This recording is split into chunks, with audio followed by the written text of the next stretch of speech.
The blizzard didn't just fall, it devoured. Snow erased the horizon, swallowed the guardrails, and turned the world into a blank, punishing void.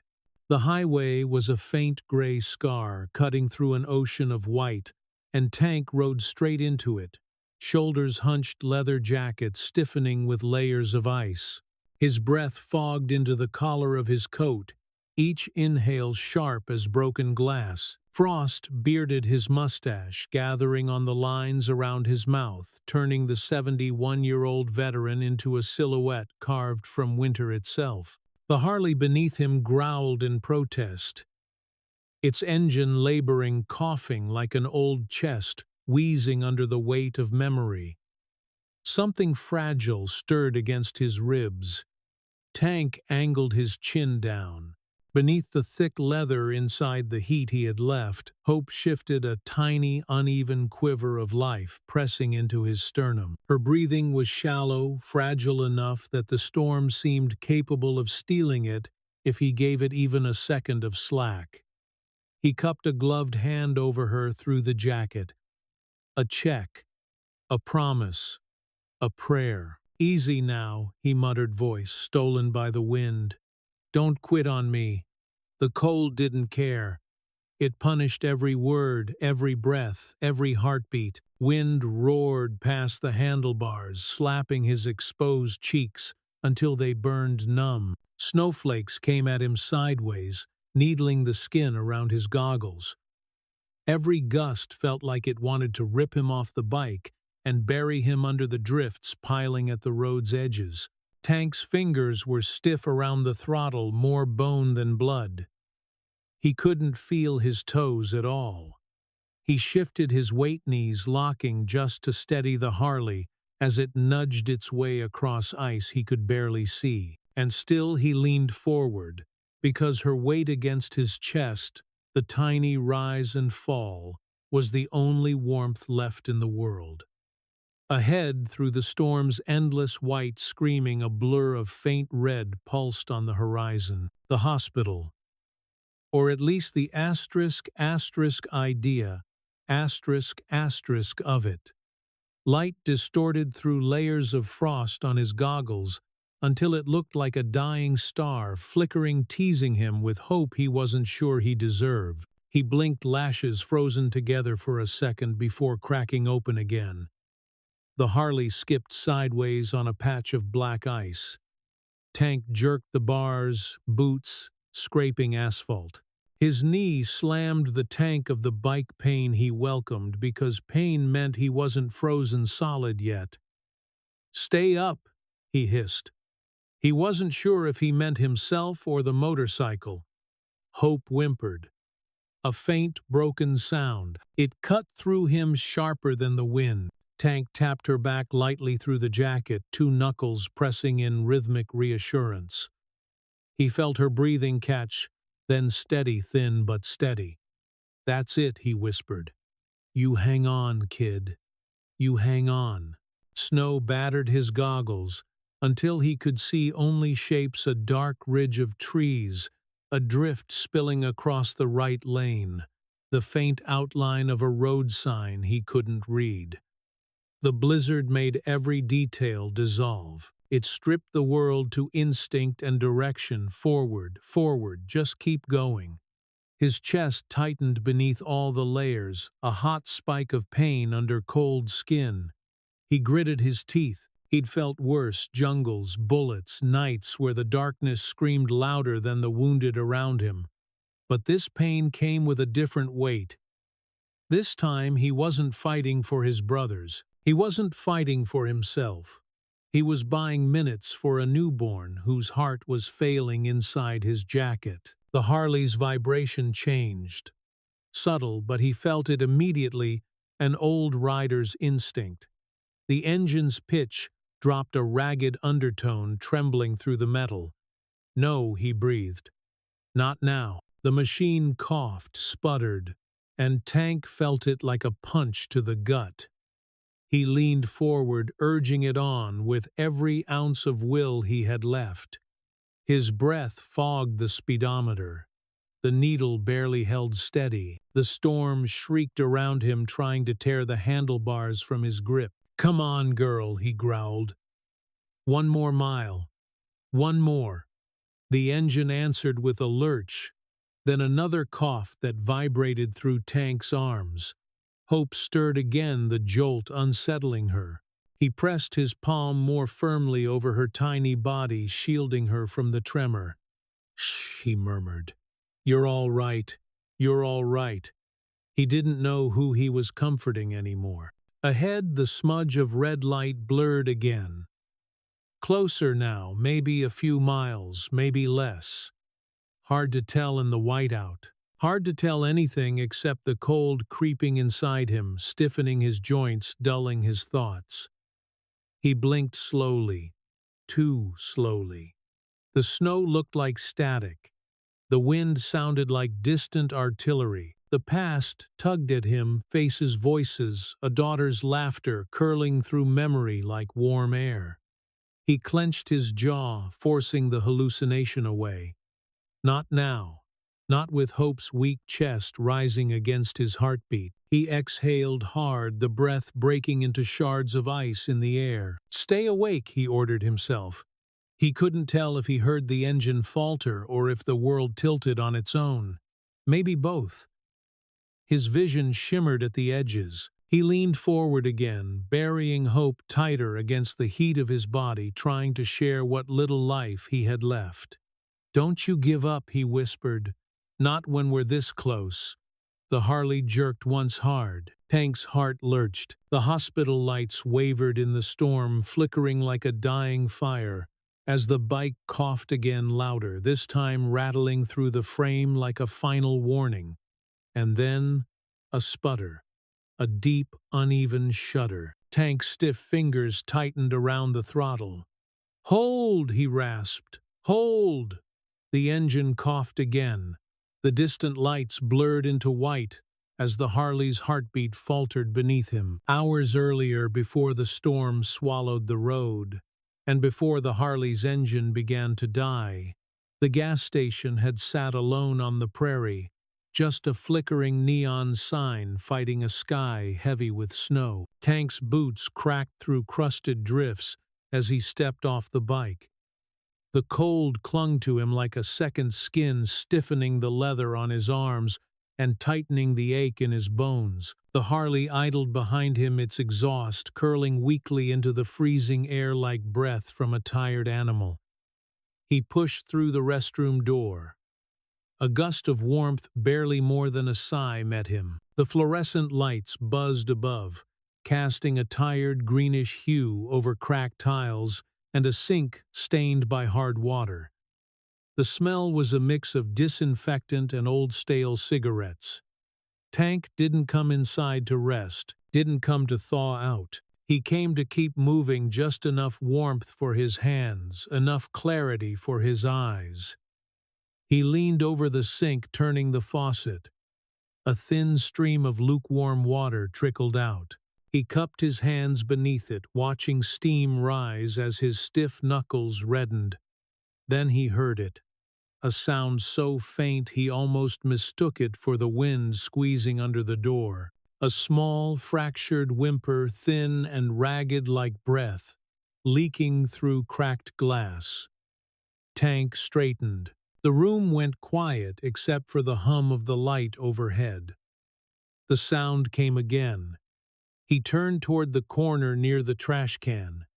His boots echoed on the tile, slow, heavy steps. He crouched, one hand braced on his thigh. There, on the cold floor, wrapped in a tattered blue blanket, lay a newborn. No bigger than the space between his elbows. Her skin had a bluish tint, her lips dry and cracked. Each breath she fought for was a tremor more struggle than motion. Tank's breath clicked in the back of his throat. Next to her, a piece of cardboard edges damp from the floor.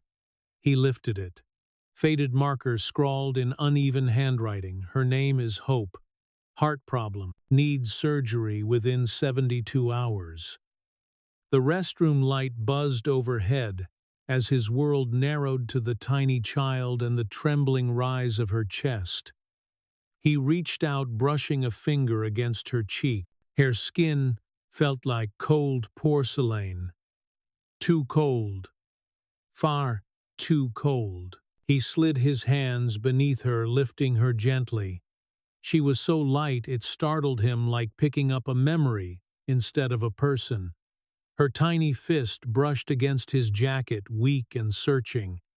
Tank swallowed hard. A knot tightened in his chest. Not the cold, not age, something older, further buried.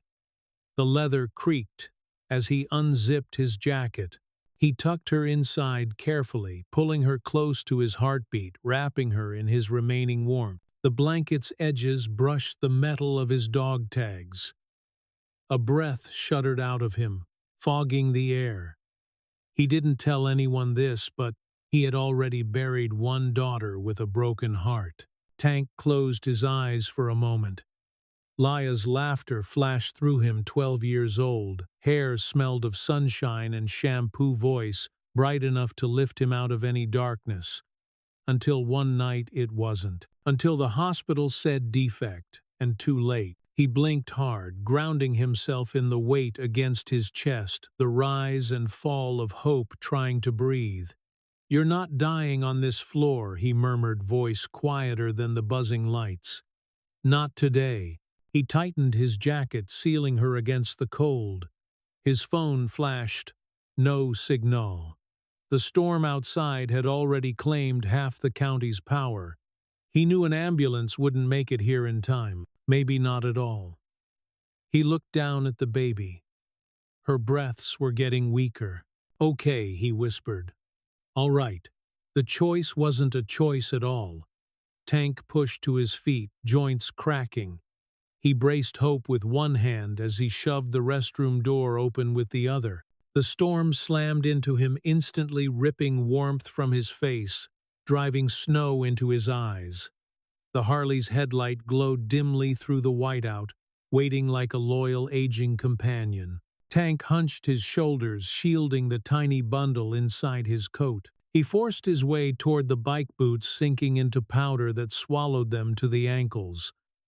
Hope whimpered a faint, jagged sound pressed close to his heart. "I hear you," Tank murmured. "I hear you, kid." He reached the Harley, gripping the handlebar with freezing fingers. He swung one leg over, careful not to jostle her.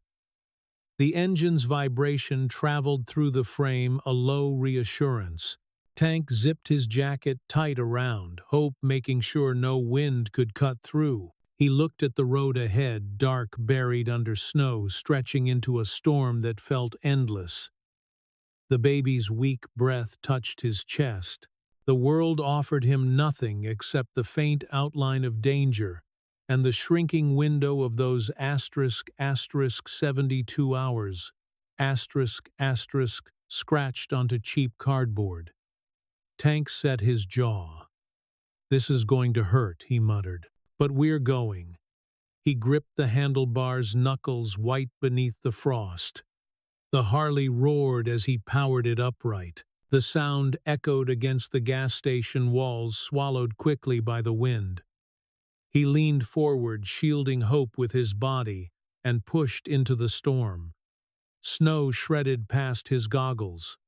The wind howled. The world closed around him to a tunnel of white, and he aimed himself down the only direction that mattered, forward, toward Billings, toward a chance. Hope stirred beneath his jacket. Tank held her closer, and the two of them disappeared into the blizzard as the gas station light flickered behind them, fighting the storm until the final spark went out. The Harley punched through the first curtain of snow like a steel animal refusing to die. Tank leaned forward, shoulders curved over the handlebars, breath fogging inside the collar of his jacket. Wind lashed his face, slicing through the gaps in his goggles. Ice crystals stung the thin skin beneath his eyes. Hope's tiny warmth pressed into his chest, so light he could almost forget she was there, if not for the faint tremor of her breathing against his ribs. He kept one hand braced protectively over her through the leather, steering with the other. He had done crazier things in war, but nothing that demanded this level of precision and fear. He pushed the bike up to speed, though speed meant little on a highway that had vanished under drifting snow. The world looked like someone had pulled a white sheet over it, hiding every landmark sign and sense of direction. Only the vibration of the engine and the faint rise of Hope's chest kept him tethered to the moment. "You'd hate this storm, kid," he muttered, voice muffled by the roar. "Hell, I hate it too." The wind stole the words instantly. Snow whipped across his goggles, building frost around the edges. He blinked hard, trying to keep his vision clear. Every now and then, tiny sounds came from inside his jacket, a weak fuss, a shallow breath, the flutter of movement no bigger than a match flame. Tank adjusted his grip, keeping her tight against him. He talked to stay awake, to stay steady, to keep the cold from freezing his thoughts into something brittle and dangerous. "Did you know," he said, lips numb, "I once rode through monsoon season in Nam rain so thick you couldn't see your own boots. Mud everywhere. Leeches, too. God, the boys hated leeches." He didn't know why he was telling her this, not really. Maybe because talking to her made the storm feel less like an enemy and more like a challenge he'd already beaten once before. His voice roughened. Wind wasn't much nicer there either. Shoved choppers sideways. "You learn fast to keep your head down. Learned that too damn well." A blast of wind shoved the bike a few inches sideways. Tank corrected instinctively, muscles reacting faster than thought. Adrenaline spiked warm under his skin, a brief relief from the cold eating into him. Hope whimpered. Just once. Thin, weak, frayed. Tank's chest tightened. He eased one hand over her, tapping lightly with numb knuckles. A rhythm, a reassurance. He felt her breathing steady, though the breaths were so shallow he sometimes feared he was imagining them. "Hang in there," he murmured. "You're tougher than you look." A shadow loomed ahead, a shape emerging from the swirling snow. Tank narrowed his eyes behind fogging goggles. The shadow grew, brightened. Headlights. A truck barreled toward him, barely inching through the whiteout. Its headlights smeared into twin stars, distorted by the blizzard. The cab swayed. The trailer fishtailed. Tires screamed against invisible ice. Tank's pulse surged. The truck jerked into his lane. Damn it! He kicked his boot down, leaning the Harley hard toward the shoulder. The tires slid. Ice cracked beneath them. Snow piled at the edge of the road, threatening to suck the bike into a drift deep enough to bury a car. The truck's grill rushed toward him, a towering wall of chrome and noise. Tank yanked the handlebar's body, moving before fear could freeze him. The Harley carved a narrow path through churned snow handlebars, shaking violently as the front tires slapped against a patch of black ice. The engine growled low, fighting for traction. The truck roared past its windblast, hammering Tank sideways. He gripped the throttle, stabilizing the bike with a guttural sound torn from the back of his throat. When his wheels finally caught, the Harley jerked back into line. Tank exhaled shakily. "You still with me?" he muttered. Hope didn't answer. Her small body was warm only where his own heat pinned her. He felt nothing else, no sound, no stir. He tapped her back again. A moment passed. Then another. Finally, a faint response, a tiny shift of pressure against his chest. Tank swallowed hard. Relief washed over him so abruptly it made him dizzy. "Good girl," he whispered. "Don't scare me like that." The storm deepened. Wind pushed harder, turning the highway into a tunnel of chaos. Every mile demanded a new piece of him. Another memory, another breath, another ounce of strength. He didn't have to spare. He kept talking because silence felt dangerous. Silence let thoughts creep in. Back in Nam, he said, voice cracking with cold night patrols were the worst. Too quiet, too dark. Your head started inventing things in the shadows. Sometimes you'd swear the jungle was watching you breathe. He blinked away frost. Hope's tiny heartbeat fluttered against his ribs. This storm's the same, he said. Pretends it's empty, but it's watching us too. White swallowed the horizon. The road dipped. Tank rode the curve carefully, leaning just enough to get through without sliding. His thigh brushed a mound of snow and ice scraped the leather. His fingers were half dead, with cold slow to respond. His breath was ragged, his face stung with every gust. But the child pressed against him was breathing. That was enough. Another shape materialized ahead, the outline of a truck that hadn't made it. Its hazard lights blinked through the snow, casting orange pulses across the highway. Tank slowed just enough to weave past. As he passed, he saw the tire tracks, long arcs carved by panic and ice. He kept going. Hope's breath stayed thin but steady. Tank's voice softened. You know what kept us moving back then. Not orders, not medals, just each other. You keep someone alive, you keep yourself alive. Snow slapped against him, erasing the world again. He leaned forward, lowering his center of gravity, shielding Hope with both arms as much as the bike allowed. Wind screamed, the Harley roared back, and Tank pushed deeper into the blizzard, not because he believed he could win, but because a newborn girl inside his jacket needed someone too stubborn to stop. The road widened into a blur of white nothing as Tank eased the Harley back up to speed. His breath rasped inside his scarf, heat stolen the instant it met the air. The storm felt heavier here, denser, angrier, as if Montana itself wanted to push him back. Hope's small body pressed into his chest with each vibration of the engine. She didn't cry anymore. She didn't have the strength. The only sign she was still fighting came from the slight trembling rise of her chest beneath his jacket. Tank kept one hand braced protectively over her, while the other guided the bike through the storm. He didn't see the truck until it was nearly on top of him. Its headlights tore through the whiteout, cutting through the curtain of snow as the rig barreled forward, engine grinding chains, rattling along its tires. The massive silhouette slewed sideways, brakes screaming. Tank swerved hard, the Harley fishtailing again.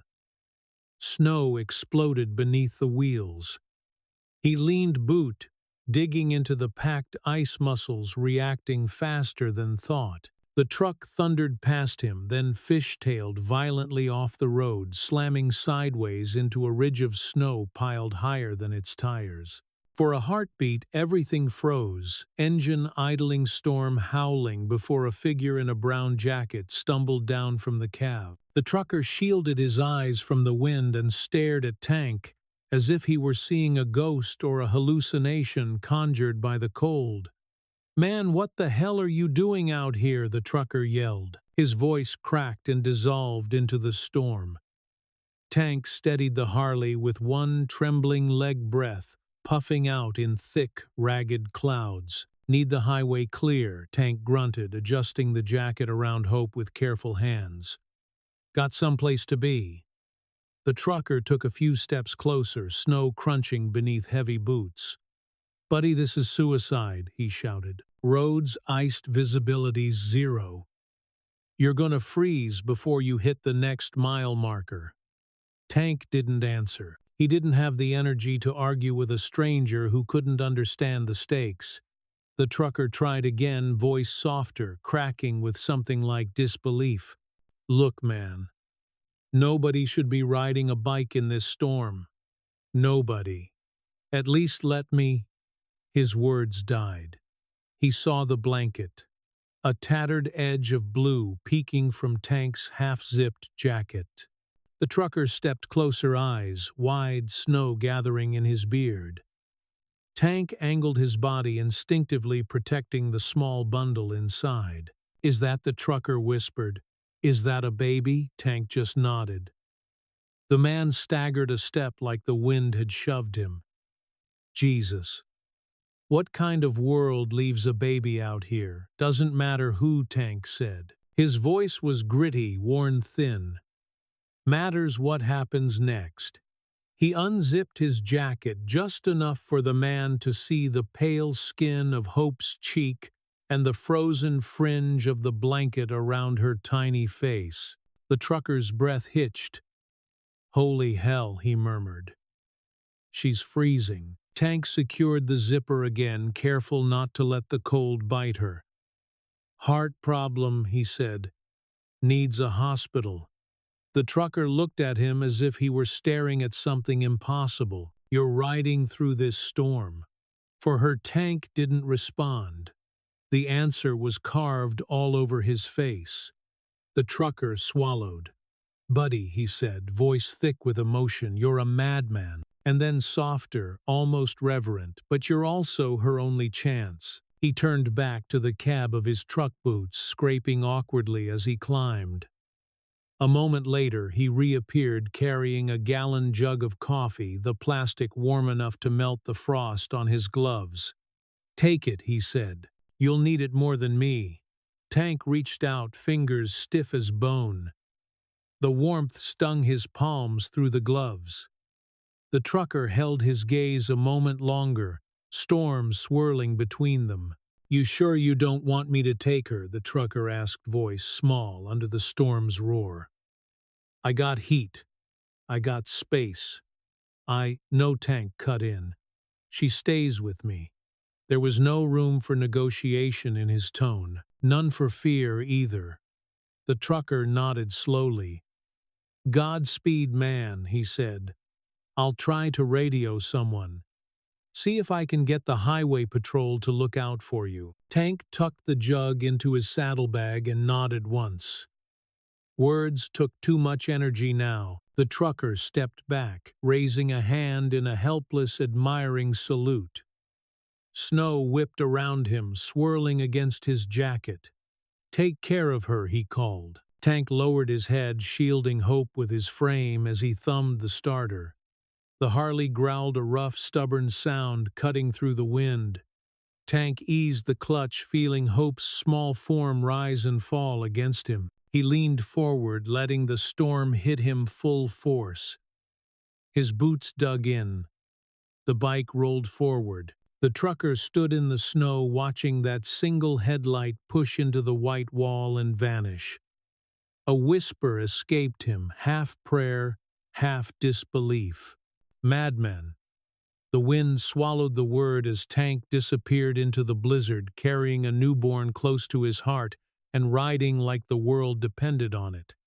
Because for one tiny child wrapped inside his coat, it did. The storm thickened as the miles bled away, turning the highway into a shifting battlefield of wind and white. Tank felt the cold biting deeper now, not just at his fingers and toes, but crawling into the seams of his joints, stiffening everything it touched.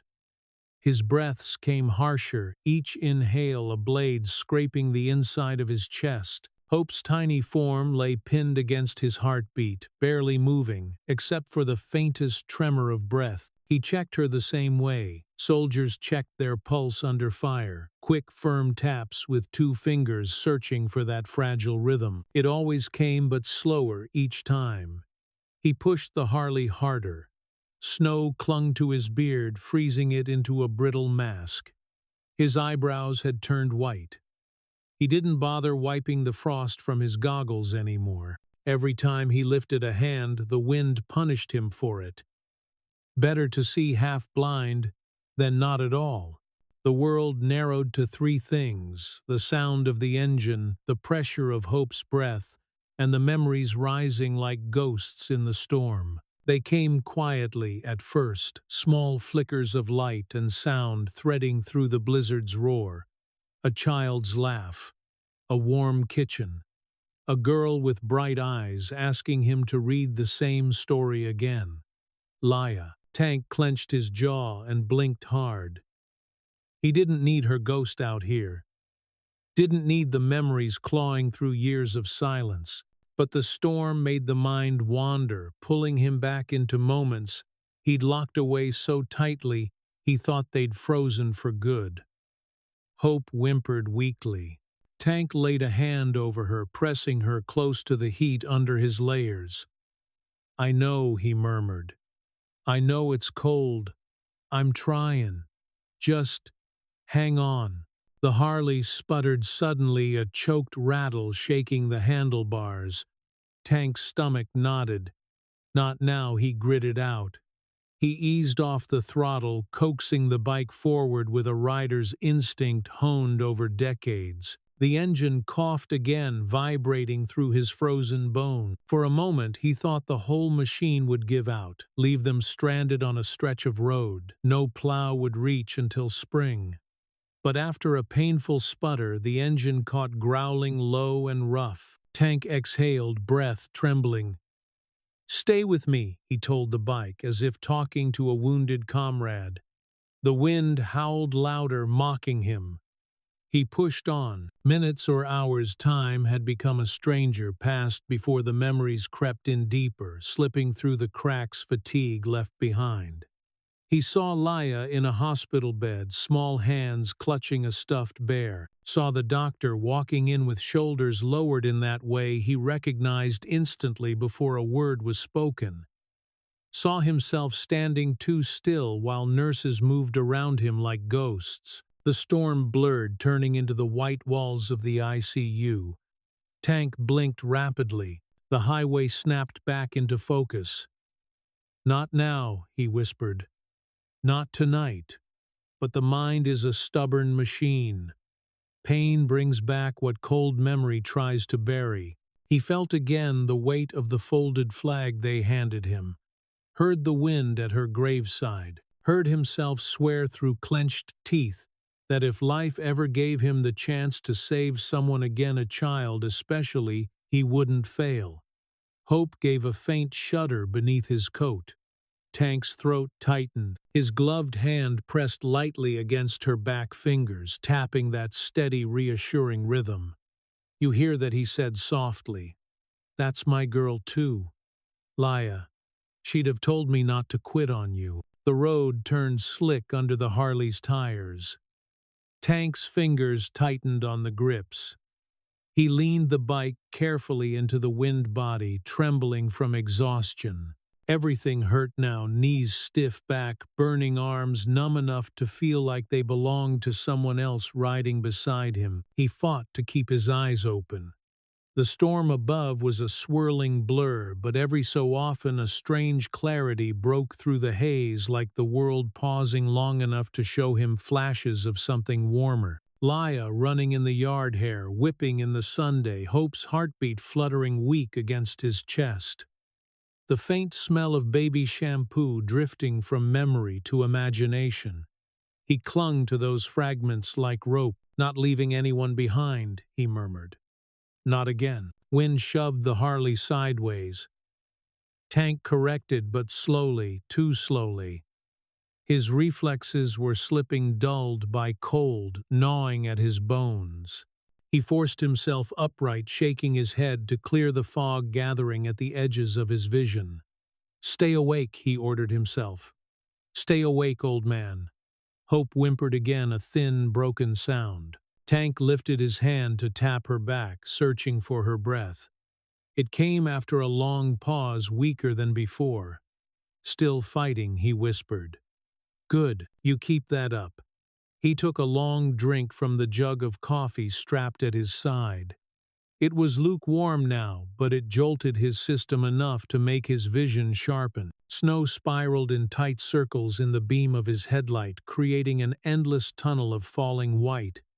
The storm howled, a living thing trying to scare him off the road. Tank leaned over Hope, shielding her from the cold with all he had left. The miles kept rolling beneath the tires, each one harder than the last. Ghosts from old wars followed him in the drifting snow. But so did that heartbeat. That tiny, stubborn heartbeat pressed into his chest. And Tank rode on with shaking arms, burning lungs, and every ghost he'd ever known marching beside him through the storm. Hope's life depended on him. Laya's memory followed him, and the old soldier had enough fight left to carry them both. The storm eased for a fleeting moment, thinning into a pale curtain that let Tank see more than just the next 20 feet of road. It wasn't clarity, nothing about this night would offer that, but it was enough for him to catch the green glow of a highway sign looming through the white. Billings 120. The number hit him like a fist. His breath hitched. Hope's weak rise and fall pressed into his chest, reminding him of the hours slipping through the cracks of the night. He didn't want to count. Counting made things real. Counting made things dangerous. But his mind began anyway, slow, reluctant arithmetic, grinding through the fog. He'd found her near dusk, rode through the first crush of the storm, pushed across fields where all daylight died, weathered a night that felt like a year. 18 hours gone, 18 out of 72.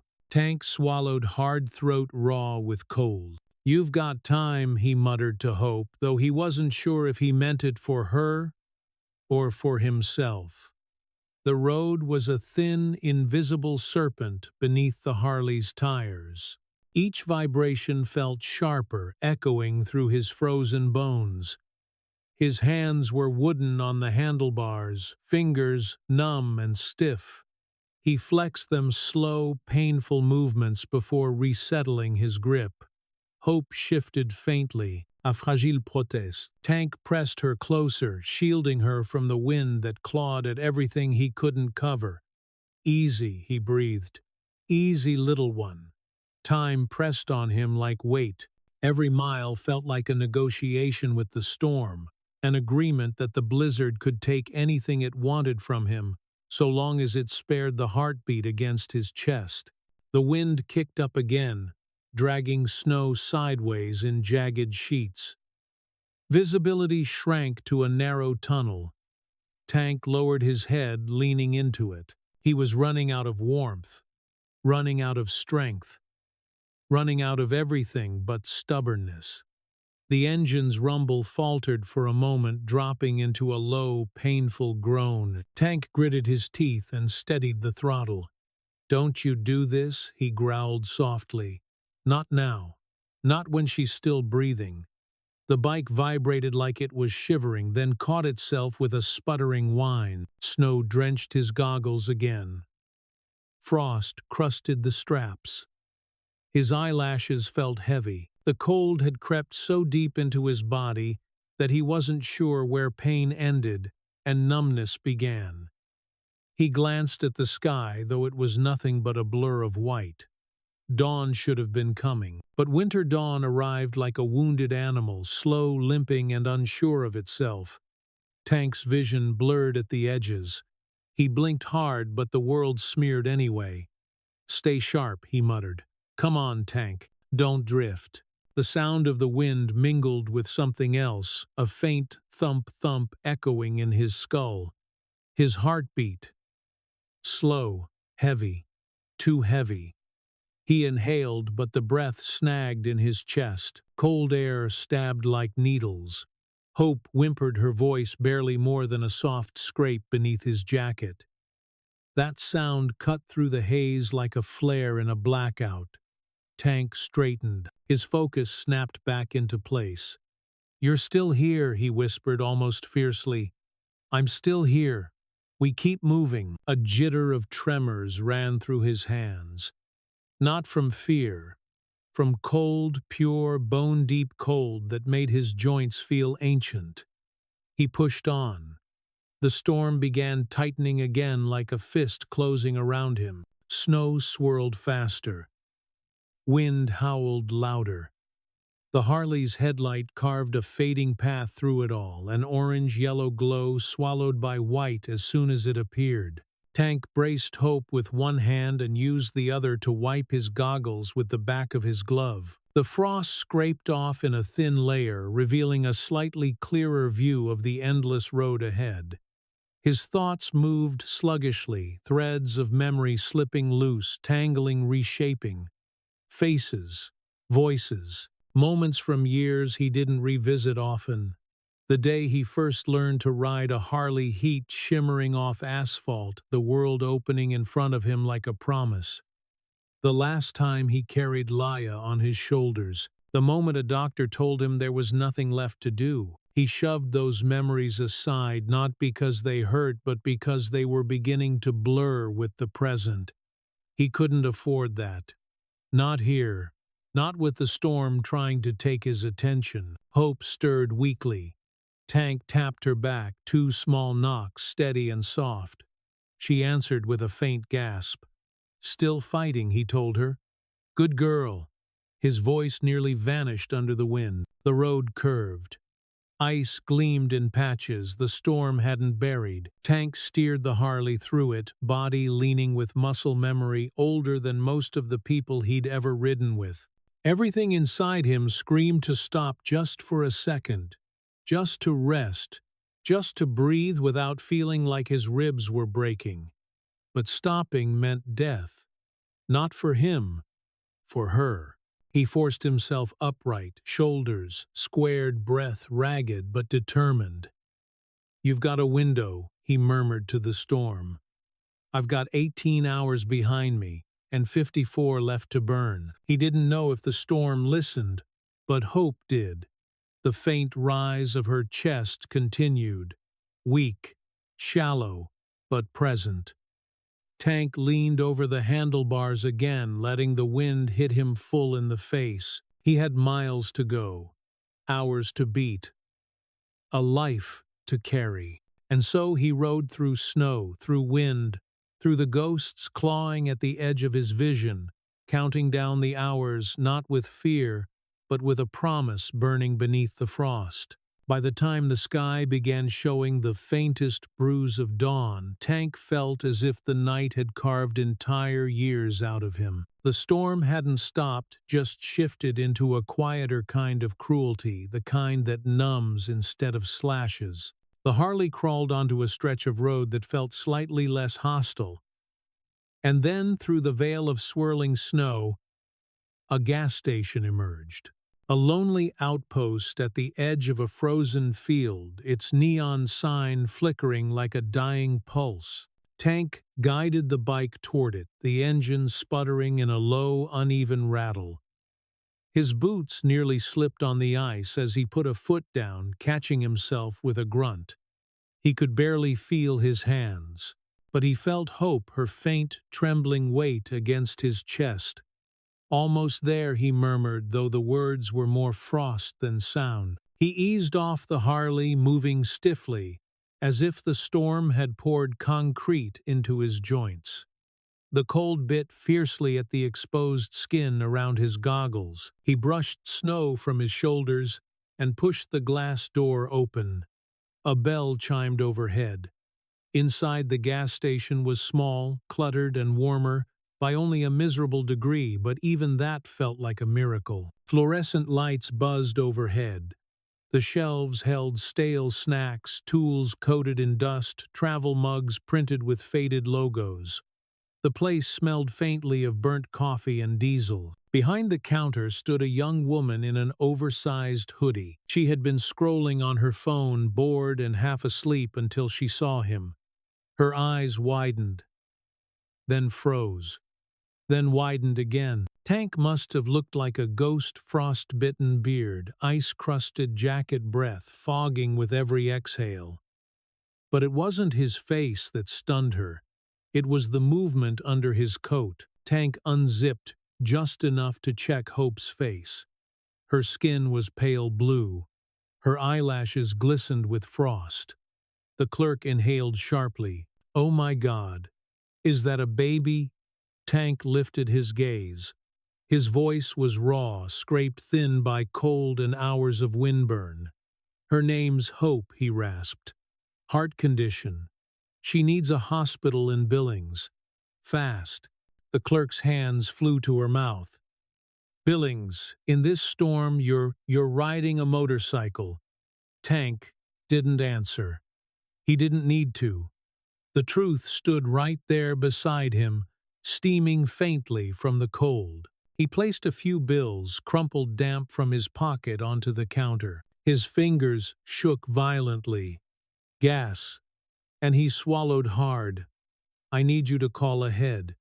Children's Hospital." The clerk stared at the money, then at him, then at the tiny, weakening child in his arms. She fumbled for the store phone, nearly dropping it as she dialed. As she spoke, Tank moved slowly through the aisles, grabbing whatever warmth he could hand. Warmers, a cheap thermal pack, anything he could shove inside his jacket to hold the heat near Hope. The clerk pressed the phone against her ear, voice trembling. "Yes, Children's Hospital Billings, please. No. I can't wait. It's urgent. There's a man here. He has a baby and she's freezing, and he says 72 hours for surgery." Tank heard fragments, enough to know she was trying. He checked Hope again. Her breaths were thinner now. Each inhale sounded like a thread pulling apart. He whispered to her, "Stay with me, kiddo." The clerk finally clamped a hand over the receiver, turning toward him. "They're prepping an emergency team," she said, voice cracking. "But the roads. They said you might not make it. They said the state's closing most routes." Tank's jaw tightened. He lifted his head, eyes burning with something fiercer than any storm. "I'll make it," he said. "They just need to be ready." The clerk looked at him, a man in his 70s, frostbitten, shaking, carrying a dying newborn into the teeth of the worst winter storm in years. And she believed him. "What's your name?" she asked softly. "Tank." She nodded once. "I'll tell them Tank is coming." She read the time stamped at the bottom of the call log and scribbled it on a sticky note. It was procedure for emergencies, but to Tank it meant proof. Coordination, a sliver of hope. He tightened his jacket around the baby again, sealing the warmth inside his hands, moving with the gentle care of someone who'd done this before, someone who had lost too much to risk losing again. The clerk hovered, eyes shining. "Do you want coffee, gloves, something hot? Please, you look like you're freezing." Tank shook his head. "All I need is time." The clerk wiped her nose with the back of her sleeve. "They said they'll be ready at the bay doors. They'll have a warming unit, a cardiac team, and they'll be waiting." Tank's breath hitched. Not from weakness. From relief sharpened into determination. He took one step toward the door, boots scraping across tile. "Tank," the clerk called.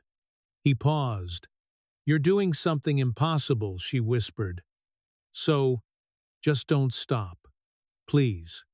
Tank nodded, once a small, heavy motion, and pushed through the door. The storm swallowed him instantly. He climbed onto the Harley, securing Hope beneath his jacket, feeling her faint breath against his skin. And then, gripping the handlebars with trembling hands, he rolled back onto the highway, the clerk's voice still echoing behind him through the storm. "Billings is waiting for you." The last stretch into Billings felt unreal, like the world had turned into a tunnel of gray light and distant motion. Dawn was technically rising, but the storm choked most of it away, leaving only a colorless, bruised sky above the highway. Tank's breath rasped in short, painful bursts. His fingers barely moved on the handlebars. His legs felt like they weren't connected to him anymore, like they belonged to the storm, now stiff and hollow. But the faint weight against his chest kept him upright.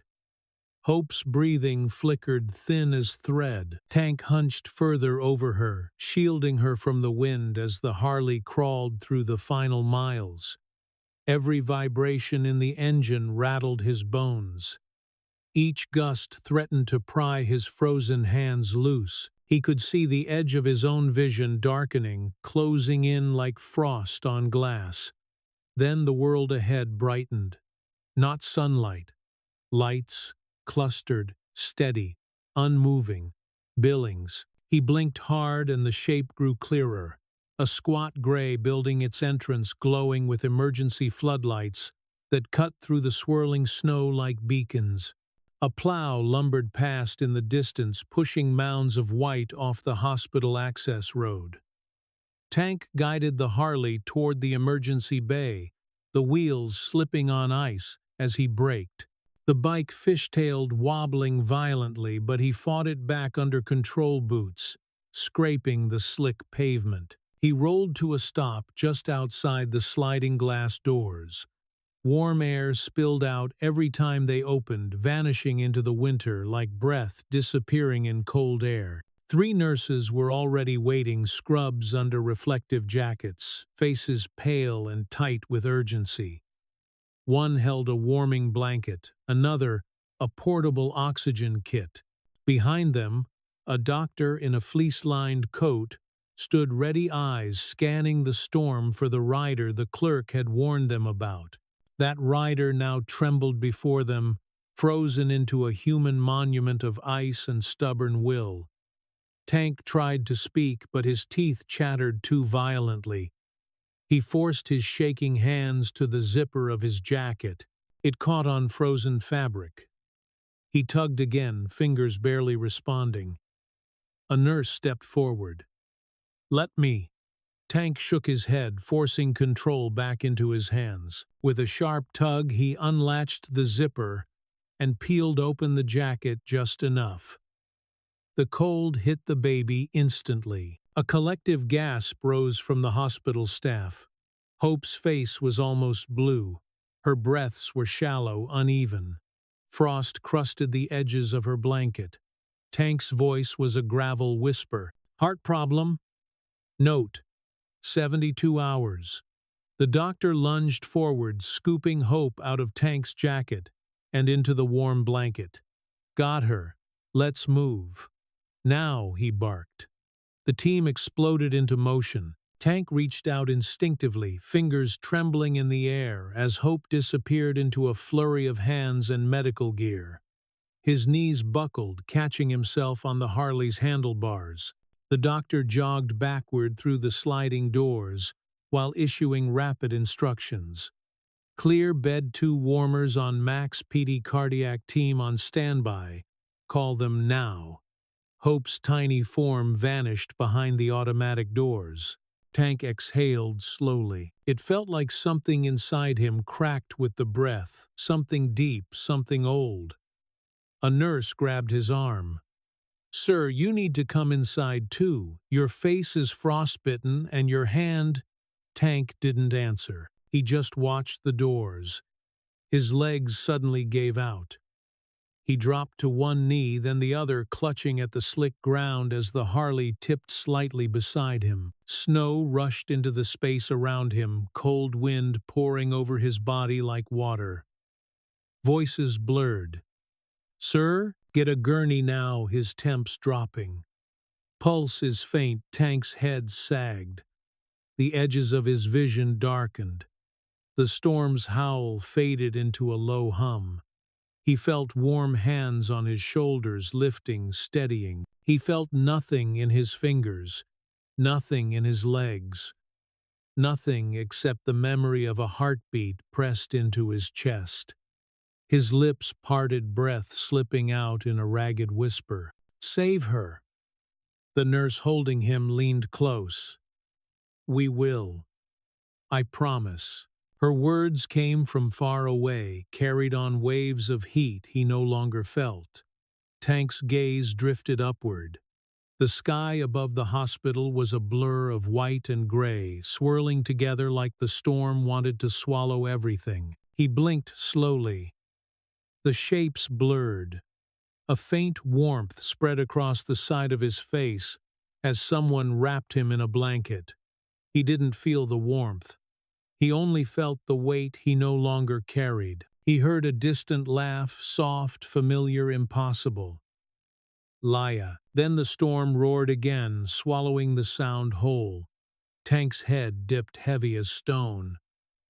The hands supporting him tightened, but his body was slipping into the same quiet that had claimed the fields around him. The last thing he saw before the darkness folded in was the flash of warm light behind the sliding doors, and Hope's blanket disappearing into its glow. The world returned in fragments, a hum, a cold surface under his cheek, the muted thump of hurried footsteps on linoleum, voices layered over each other, urgent, clipped, slipping in and out of Tank's grasp like water through frozen fingers. BP dropping. Get him inside. Now, we need thermal packs on his chest. Who rode in with the infant him? That's him. Tank didn't open his eyes. He wasn't sure he could. Warm hands shifted him onto a gurney. Something tightened around his arm. A prick sharp, quick, lanced the skin above his wrist. He felt heat spreading through a vein, slow but insistent, like a river thawing in early spring. A breath scraped from his throat. Hope. He tried to form the name, but it came out as little more than a cracked exhale. Someone leaned over him, close, firm, steady. A nurse. He recognized the tone before he could make out words. "You're okay," she said, though her voice trembled. "You're safe now. Just stay with me." Tank wanted to tell her she was wrong. He wasn't safe. He wasn't sure he'd been safe for decades. But he forced his heavy eyelids open a fraction. The ceiling blurred above him, white tiles, bright lights, the faint reflection of movement in metal panes. He caught a smear of color, scrubs, jackets, a flash of red from an emergency cart rolling past. The cold on his face began to fade, but not because the room was warm, because he was losing the ability to feel. Another voice pierced through. "Sir, can you hear me? Squeeze my hand." A pressure at his palm. He tried to respond, but couldn't tell if his fingers moved. A beat passed. Then another voice, quieter. "We've got him, but his core temp is dangerously low. Frostbite on the extremities. Possible cardiac event." Tank drifted, sliding back into darkness, pulled by exhaustion, by cold, by something deeper. He wasn't afraid of it. He'd met darkness before, lived in it, walked through it, survived it.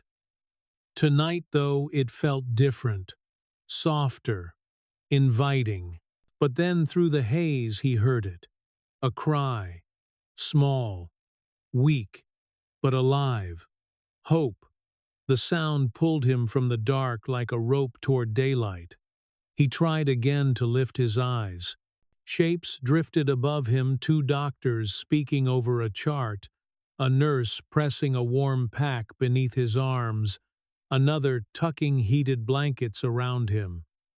Their faces were solemn, but their hands were gentle. "That baby's alive because of him," someone murmured. You see how cold she was. Body temp was dangerously low, but she stabilized. If he hadn't kept her against his chest, there wouldn't have been anything to save. Their words reached him as muffled echoes, but he clung to every one of them. Alive, stabilized, saved. He let out a breath he didn't know he'd been holding. The gurney jolted suddenly, as someone adjusted it. Pain flared deep in his muscles, not sharp but dull, distant like an injury wrapped in cotton. He drifted again, not into darkness this time, but into memory, vivid and warm, in contrast to the freezing world around him. He saw Laya, 12 years old, standing barefoot on the kitchen tile, laughing as she pointed at Flower dusting his beard. The smell of warm bread, the yellow light of a Sunday morning, her small hand slipping into his, trusting him with a confidence he sometimes felt he didn't deserve. Then the hospital, the bed, the wires. Her heart failing while he stood helplessly beside her. Tank's chest tightened, not from cold, from the echo of a failure he'd carried for decades. But now, hope's cry, a second chance, a different ending, the kind he never got for Laya. A face leaned into view, a doctor, older eyes, sharp with concentration. "Tank, can you hear me?" Tank blinked once. "We're warming you, slowly. Your body's been through severe stress. I need you to try to stay awake." "Understand," he blinked again. A faint nod. The doctor exhaled. "Good." Then added softer, "You did something extraordinary." Tank's lips cracked into what might have been a half-smile. Or maybe it was just the tremor of fatigue. He tried to speak. "Baby." The word barely formed. "She's in surgery prep," the doctor said gently. "A pediatric cardiac team is working on her. She has a fighting chance because you kept her heart from shutting down. A fighting chance. Enough. More than enough." Tank felt the weight in his chest loosen, as if a knot tied years ago had finally begun to unknot itself. The doctor straightened. "Keep those blankets tight." If his temp drops again, the sounds faded as Tank slipped away from the bright light, falling not into fear but into quiet. Somewhere else in the hospital, the emergency team swarmed around Hope. Machines beeped rhythmically, monitors glowed neon green, and surgeons moved with practiced urgency that came from years of fighting time on operating tables. They saw her tiny chest rise, fall, hitch. They saw the frost around her lashes. They saw the tattered blue blanket wrapped around her edges, stiff with ice. The same blanket Tank had shielded with his entire body. As they worked, nurses murmured hours to spare. "She's so small. She wouldn't have made it 10 minutes without him." A surgical light clicked on. Hope's fight began. Back in the hallway, Tank was wheeled into a warmer room. Heat lamps glowed overhead. Thermal blankets wrapped around him. A heart monitor ticked in steady intervals. His face softened. His breath steadied. But his eyes remained closed. A nurse checked his pulse. "Weak but there," she whispered. She brushed frost from his beard, careful not to disturb the tender patches of skin beneath. "You stubborn old man," she murmured. "You really did it." Hours passed. No one moved quickly anymore. The storm outside howled, but inside the hospital everything slowed. Everything quieted. Tank hovered in the gray space between waking and sleep, floating through memories he hadn't visited in decades. The rumble of helicopters over jungles, boots trudging through monsoon mud, the metallic tang of old fear, the warmth of Laya's hand in his, the hush of her hospital room. But soon those memories shifted. He saw Hope, not in the snow, not freezing in the dark, but wrapped in warm light. Small, alive. He followed that light like a path. Later, in a dim break room scattered with coffee cups and tired sighs, two nurses reviewed the status board. One name had been erased. "His condition changed," a nurse whispered. The other swallowed. He didn't make it. They found him collapsed near the entrance. By the time they got his temp stable enough to treat, she shook her head. A silence, heavy but reverent, settled in the room. A medic wiped his face with both hands. "He was still holding her blanket," he murmured. "Like he was keeping her safe, even after." No one spoke. Someone placed a printed photo of the newborn's vitals beside his file. Someone else touched the board, gently acknowledging the name now gone, Tank, but not without meaning. Meanwhile, the surgeons emerged from behind the operating room doors, exhaustion etched into their features. She made it, the pediatric surgeon said, almost in disbelief. A nurse let out a shaking breath. The baby stable. Very fragile, but stable. Without the warmth he gave her, without those hours he bought. The surgeon didn't finish the sentence. He didn't have to. Another nurse wiped tears from her face.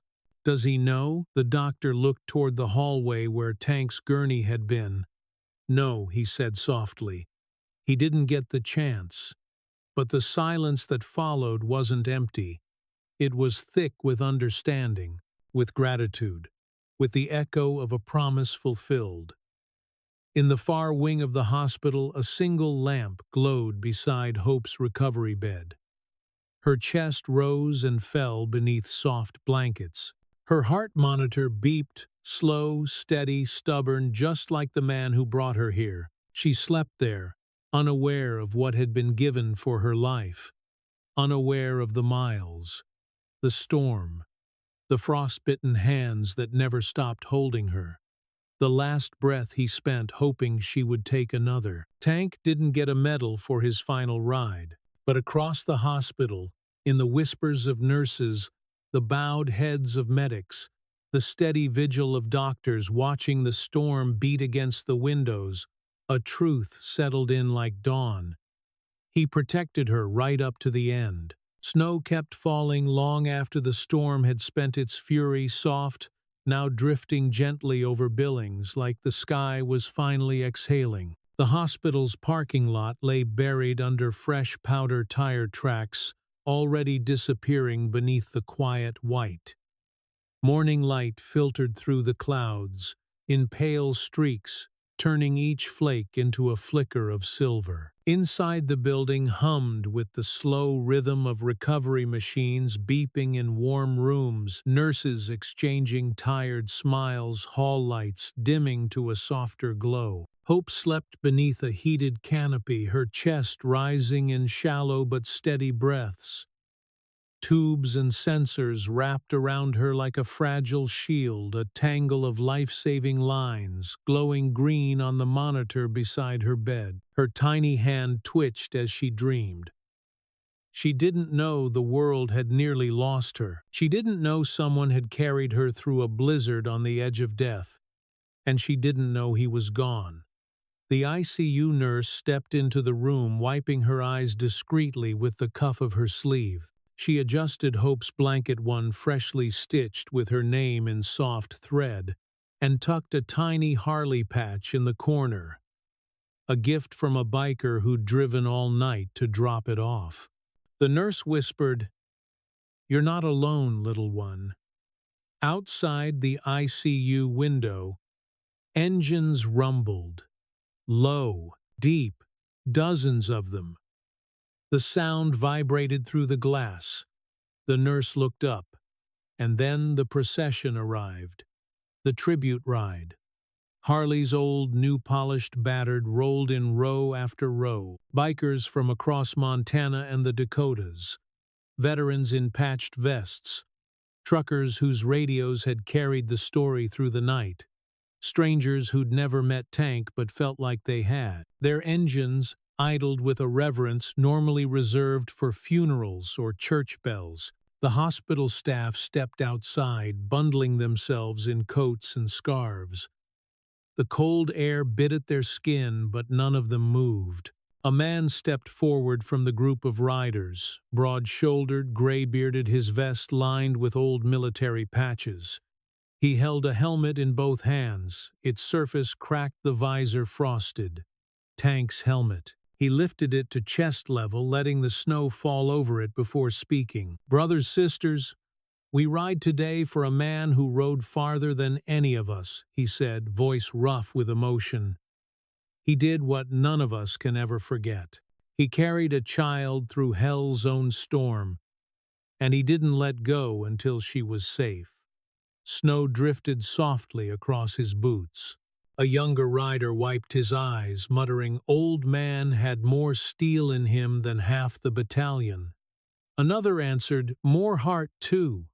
The leader nodded, once breathing mist into the frigid air.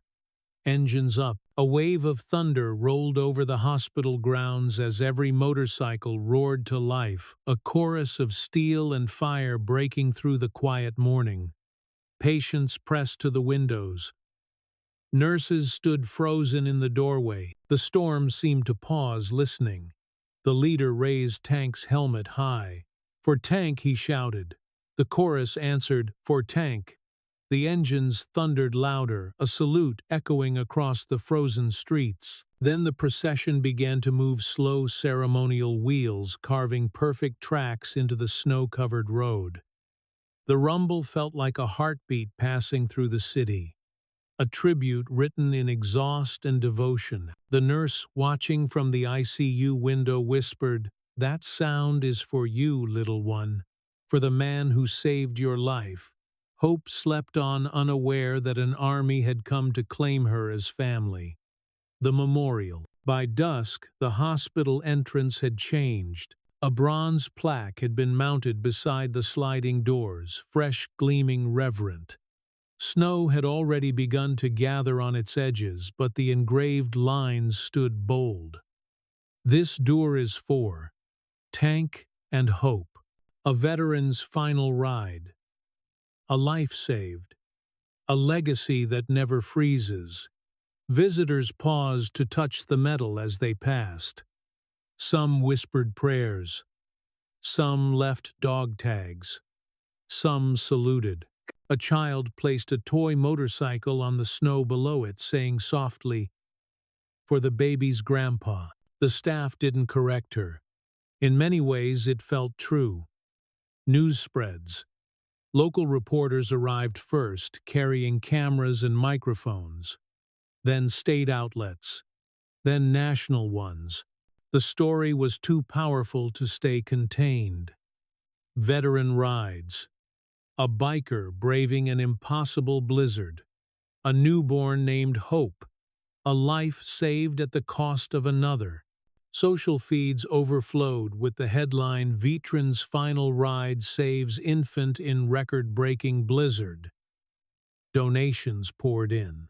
Messages flooded the hospital. People from every corner of the country reached out. One comment echoed more than the others: "He gave her the hours his daughter never got." No one knew how anonymous that line was, how close it came to the truth Tank carried silently for decades. Legacy takes root. Hope grew. Day by day, breath by breath. Her skin warmed. Her color returned. Her heartbeat strengthened under the care of the very team Tank had raced through the storm to reach. Nurses took turns holding her when she cried. Veterans visited her bedside and left patches, coins, and gentle salutes. Bikers brought blankets, tiny jackets, and miniature biker boots. They knew she wouldn't wear for years. The hospital's social worker collected adoption requests, hundreds of them. But the nurses had a list of riders and veterans who insisted they would stand in for Tank until the day she found her home. In truth, she already had one, a community built from steel, leather, and loyalty. Years later, the storm was long gone. Billings had changed. Hope had grown. She was 8 the first time she visited the memorial, old enough to read the plaque, young enough to feel the weight of its words without fully understanding them. The wind blew lightly, carrying the smell of early winter. Beside her stood a group of riders, the same men and women who had rumbled into Billings the night Tank died. Their vests were weathered now, their patches faded, but the reverence in their posture remained unchanged. One rider kneeled beside Hope, a woman with short gray hair and soft eyes. She held a small bouquet of wildflowers. "You ready?" she asked. Hope nodded. Her gloved hand placed the flowers gently at the base of the plaque. Snowflakes landed on her jacket, melting instantly. She traced a finger along the engraved name, Tank. "Did he really ride all that way for me?" she asked softly. The woman smiled, a sad, proud smile. "He did. He rode like the world depended on it. Hope looked up at the riders. Why? The answer came from behind her. Because some people don't need a reason to do the right thing, the leader said. They just do it. And sometimes, that kind of courage saves more than a life. Hope turned back to the plaque. Her reflection stared back. A small girl wrapped in a jacket 2 sizes too big, wearing a tiny Harley patch stitched to the sleeve. A gift from the nurse who first held her after the surgery. She whispered, "Thank you." For a long moment no one spoke. Then the leader extended his hand toward the sidecar of a gleaming Harley. "Come on," he said. "He'd want you to feel the wind." Hope climbed into the seat, heart pounding with something warm and unfamiliar, excitement maybe. Or belonging. The engine roared to life beneath her, loud and strong and full of promise. The riders lined up. The road stretched ahead, and as the bikes rolled forward, Hope felt the wind push her hair back, cold and alive. She closed her eyes. For a split second she felt something beside her, a presence as steady as steel, as warm as a heartbeat pressed against frozen leather. A whisper carried on the wind, "I came back for you, kiddo." Hope opened her eyes, smiling into the cold. The road continued ahead, long, open, endless. Tank's legacy lived in every mile. In the end, Tank's story reminds us that ordinary people often carry the quietest forms of courage. His final ride is a testament to a truth many of us learn late in lifetimes.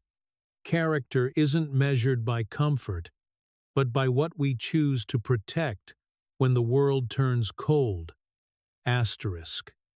We don't always get justice in the moment we crave it. We don't always get second chances, but when they come, sometimes disguised as a difficult decision, a stranger in need, or a moment that asks more of us than we think we can give, we become the proof that real gold fears no fire. Tank's journey also speaks to the necessity of breaking silence. Pain, regret, and old wounds can convince us to retreat from the world, but courage grows when we face what hurt us and refuse to let it harden our hearts. Life will hand us storms we didn't ask for, relationships that drain rather than nourish, and people who misjudge us. Yet the story shows that dignity isn't given by others, it's built through our actions, however small, however unseen. And sometimes doing the right thing for someone who can't repay you becomes the healing you didn't know you needed. If this story moved you, I'd love to hear what part stayed with you. Share your reflections or your own experiences with resilience and compassion in the comments. Your voice might be the encouragement someone else needs today. If you found meaning here, consider liking the video and subscribing so you don't miss other powerful, thought-provoking stories like this. Wishing you a gentle evening ahead, may you find warmth after the storms and hope in places you never expected.